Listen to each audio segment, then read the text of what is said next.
CMS के संस्थापक निदेशक doctor Bharti Gandhi ji, city Montessori school के अध्यक्ष डॉक्टर रॉजर किंगडन, सीएमएस के प्रबंधक प्रोफेसर गीता गांधी किंगडन और यहां पर उपस्थित सभी माननीय अतिथिगण, मैं सबसे पहले इस प्रतिष्ठित सम्मेलन में उपस्थित आप सभी अतिथियों का देश की आबादी के सबसे बड़े राज्य उत्तर प्रदेश की राजधानी में आगमन पर उत्तर प्रदेश सरकार और उत्तर प्रदेश के नागरिकों की ओर से हृदय से मैं स्वागत करता हूं, आप सबका अभिनंदन करता हूं।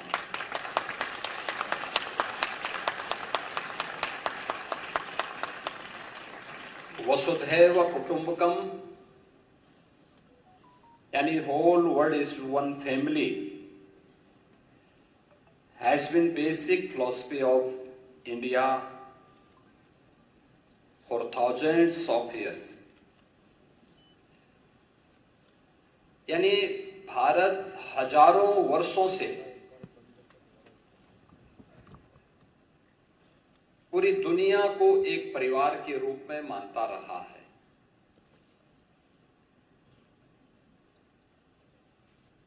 यह भारत की न केवल एक भावना रही है, बल्कि दुनिया का कोई मत, मजहब या संप्रदाय नहीं जिसे उसके संकट के समय में भारत ने शरण न दी हो, भारत ने उसे आगे बढ़ने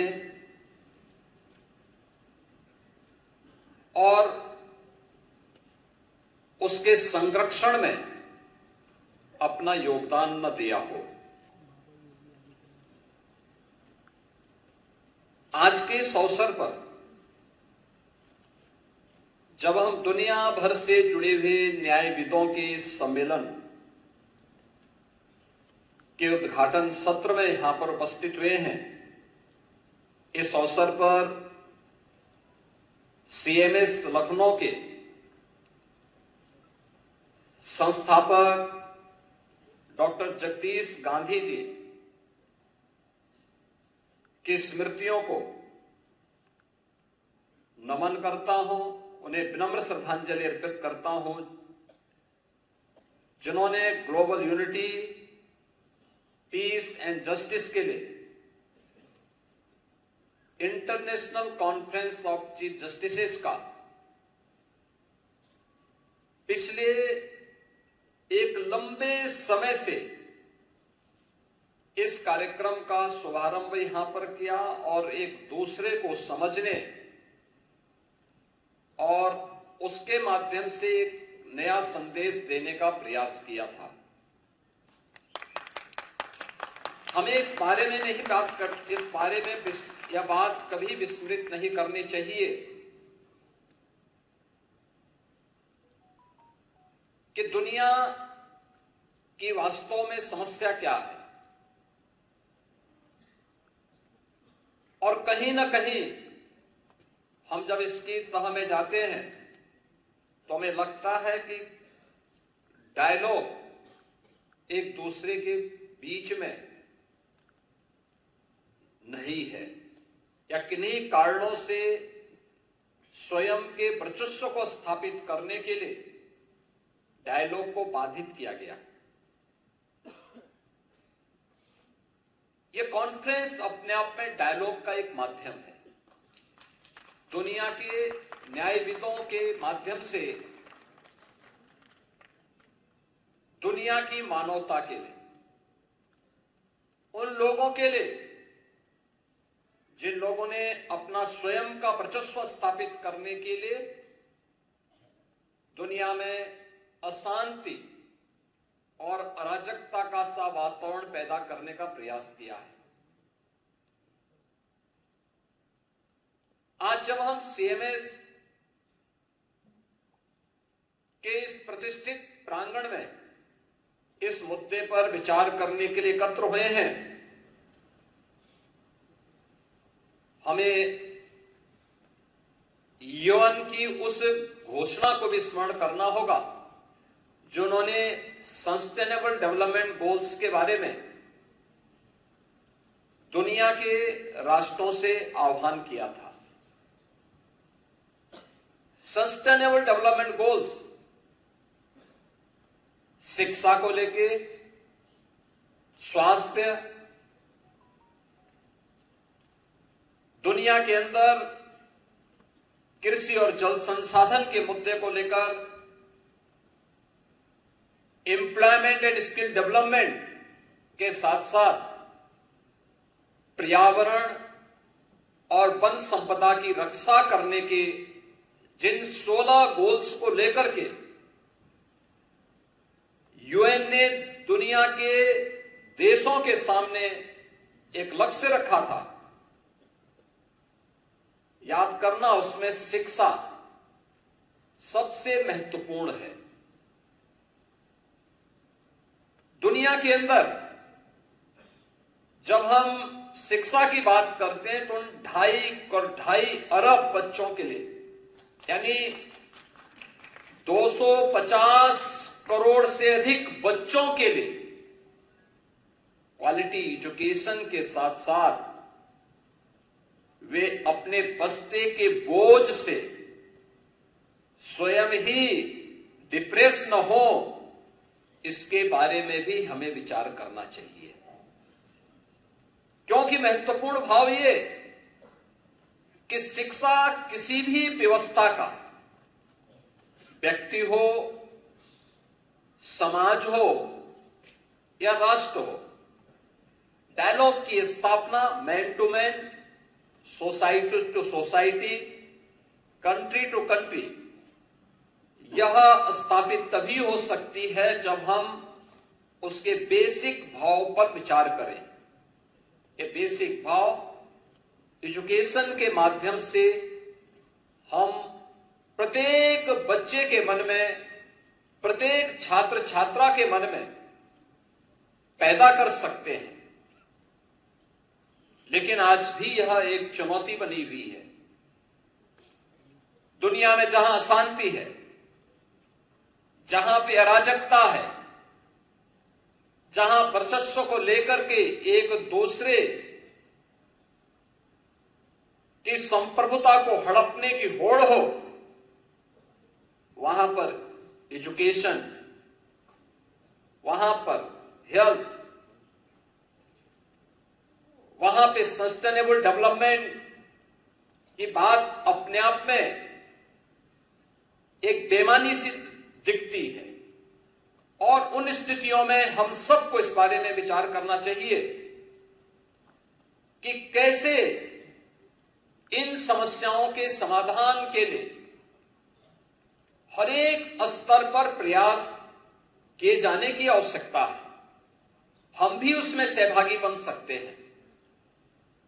अगर एक संस्था अपने स्तर पर पिछले 25 वर्षों से इस प्रयास को आगे बढ़ाने का प्रयास कर रही है, तो क्यों नहीं अन्य स्तर पर यह प्रयास आगे बढ़ सकता। और मुझे लगता है कि यह एक चुनौती दुनिया के सामने जहां बन चुकी है, हम इस बात को देखते हैं कि एक और हमारे सामने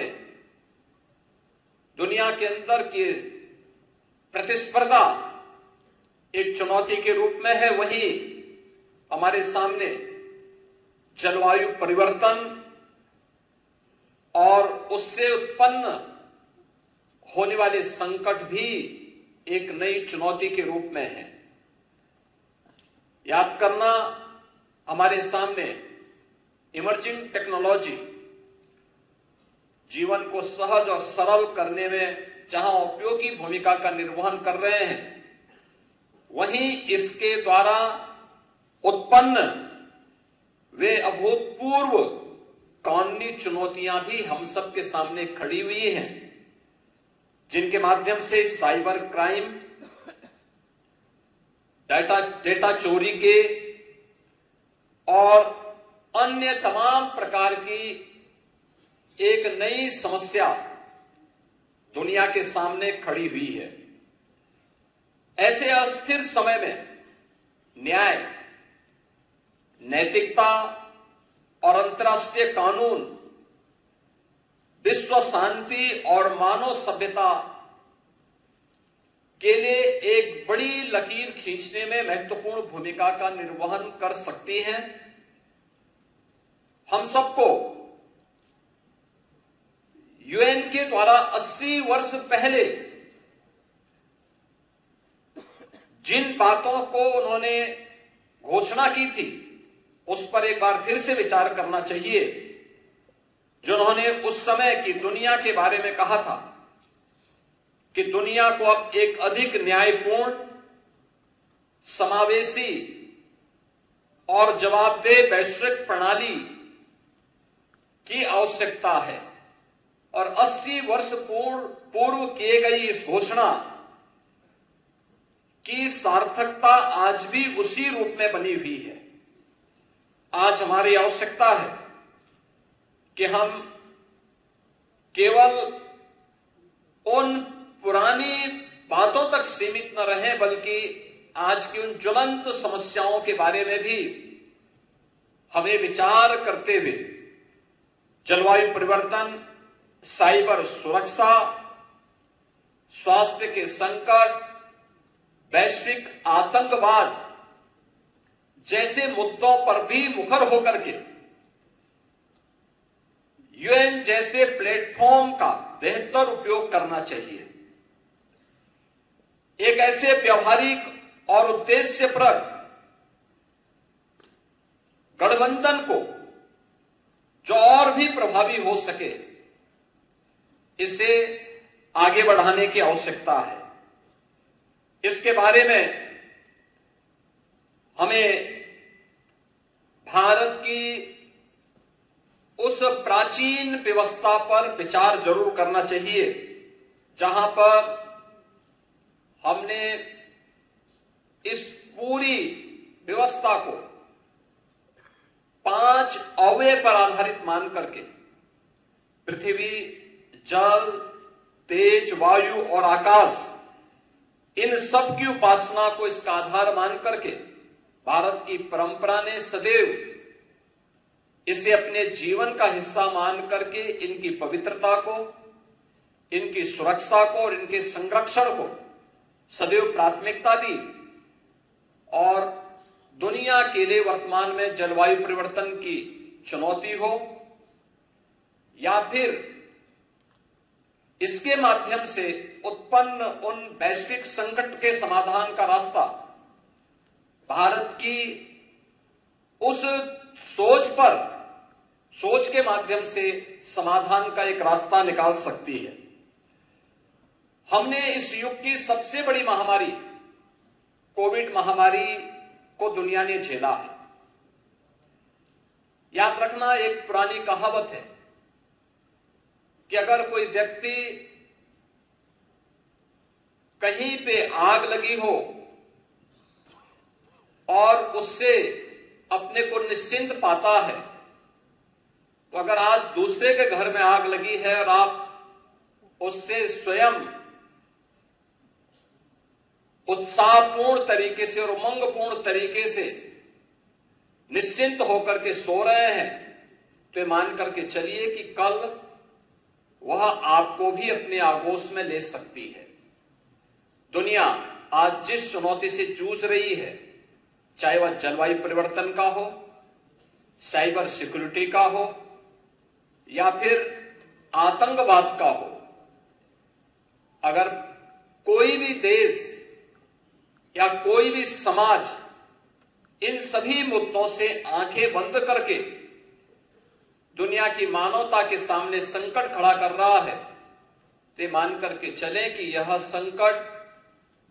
उसको भी एक दिन अवश्य निगलने का कार्य करेगा, जो आज दूसरों के लिए संकट खड़ा कर रहा है। कोविड जैसी महामारी ने इसके सामने, हमारे सामने उन बातों का उल्लेख किया है कि आज की कोई भी समस्या केवल एक देश की समस्या नहीं, ये दुनिया की समस्या होती है और दुनिया को ही मिलकर के इसके समाधान का मार्ग भी निकालना पड़ेगा। दुनिया को इसका समाधान का मार्ग निकले, दुनिया भर के न्यायविद जब इस इंटरनेशनल कॉन्फ्रेंस के माध्यम से यहां पर एकत्र हुए हैं, तो न्याय मानवता की समस्या का समाधान का रास्ता कैसे निकाल सकता है, यह इस कॉन्फ्रेंस के माध्यम से एक संदेश दुनिया भर में देने की आवश्यकता है। न्याय न केवल समता का, बल्कि प्रत्येक नागरिक की सुरक्षा का, उनके स्वावलंबन का और उनके उन्नत भविष्य का आधार बनना चाहिए। इस विश्वास के साथ मैं इस इंटरनेशनल कॉन्फ्रेंस की सफलता के लिए आप सभी के प्रति अपनी शुभकामनाएं देता हूं। दुनिया भर से आए हुए जितने भी हमारे पूर्व राष्ट्राध्यक्षगण हैं, न्यायविद हैं और अन्य हमारे सम्मानित अतिथिगण हैं, मैं उन सब का एक बार फिर से इस कॉन्फ्रेंस में हृदय से स्वागत करता हूं, अभिनंदन करता हूं और विश्वास करता हूं कि यह सम्मेलन जो भी यहां पे आप लोग प्रस्ताव पारित करें, उसे यूएन तक पहुंचाने और यूएन के माध्यम से दुनिया भर में हम ऐसी कौन सी पद्धति अपनाएं जो शांति का, करुणा का, मैत्री का और यानी अगर कहें तो भारतीय संस्कृति के अनुरूप वसुधैव कुटुंबकम के इस भाव को फिर से पूरी दुनिया में मूर्त रूप से